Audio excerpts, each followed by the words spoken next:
Okay, we're going to do a bent over reverse fly. This would be for runners who have a tendency for their head to fall forward or the shoulders to round when they're running.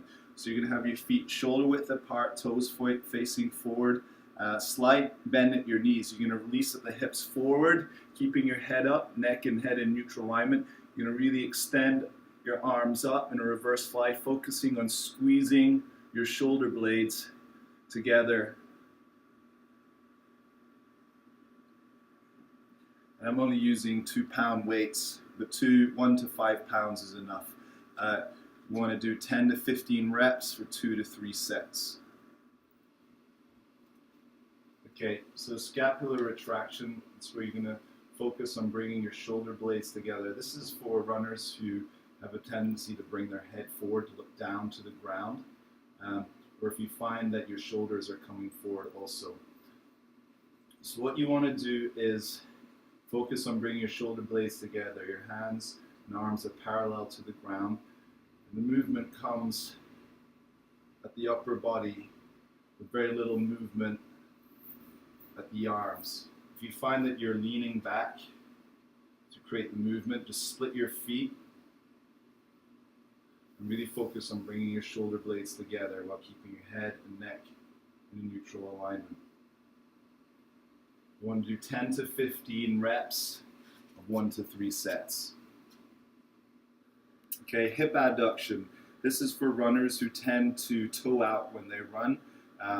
Either their foot is toeing out, causing their ankle to drop in, or their foot is toeing out, causing their knee to drop in. Okay, so you want to think of adding adduction, adding to the body. You can bring your foot up, so there's going to be resistance on your inner thigh, bringing your toe across, leg across, toe up. As you really squeeze your inner thigh, you want to make sure there's always tension on the band.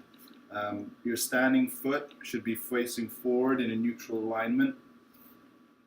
And you're going to do 10 to 15 reps for 1 to 3 sets. Okay, hip abduction. You want to think of abduct, to take away.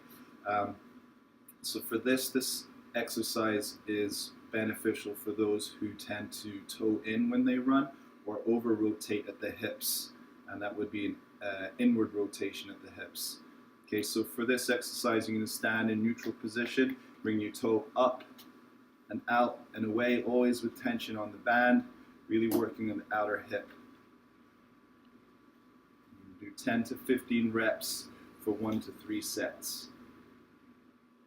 Hip flexion. This is for runners who have a hard time with bringing their knees to hip level while running. Okay, this will help to prevent stiff leg running or compensation by swinging inward or outward. For hip flexion, you want to stand feet shoulder width apart, standing foot in neutral alignment, band around your ankle. You're going to raise up, making sure your toe comes up, your knee comes up. If you do need something to stand and hold on to, you can take a chair. You do 10 to 15 reps for 1 to 3 sets.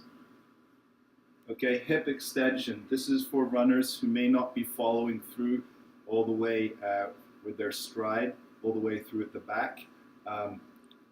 For this, you want to wrap the band around your ankle. You're going to stand feet shoulder width apart. Again, standing foot neutral alignment. Okay, if you need to hold on to whatever your band is wrapped around, that's okay.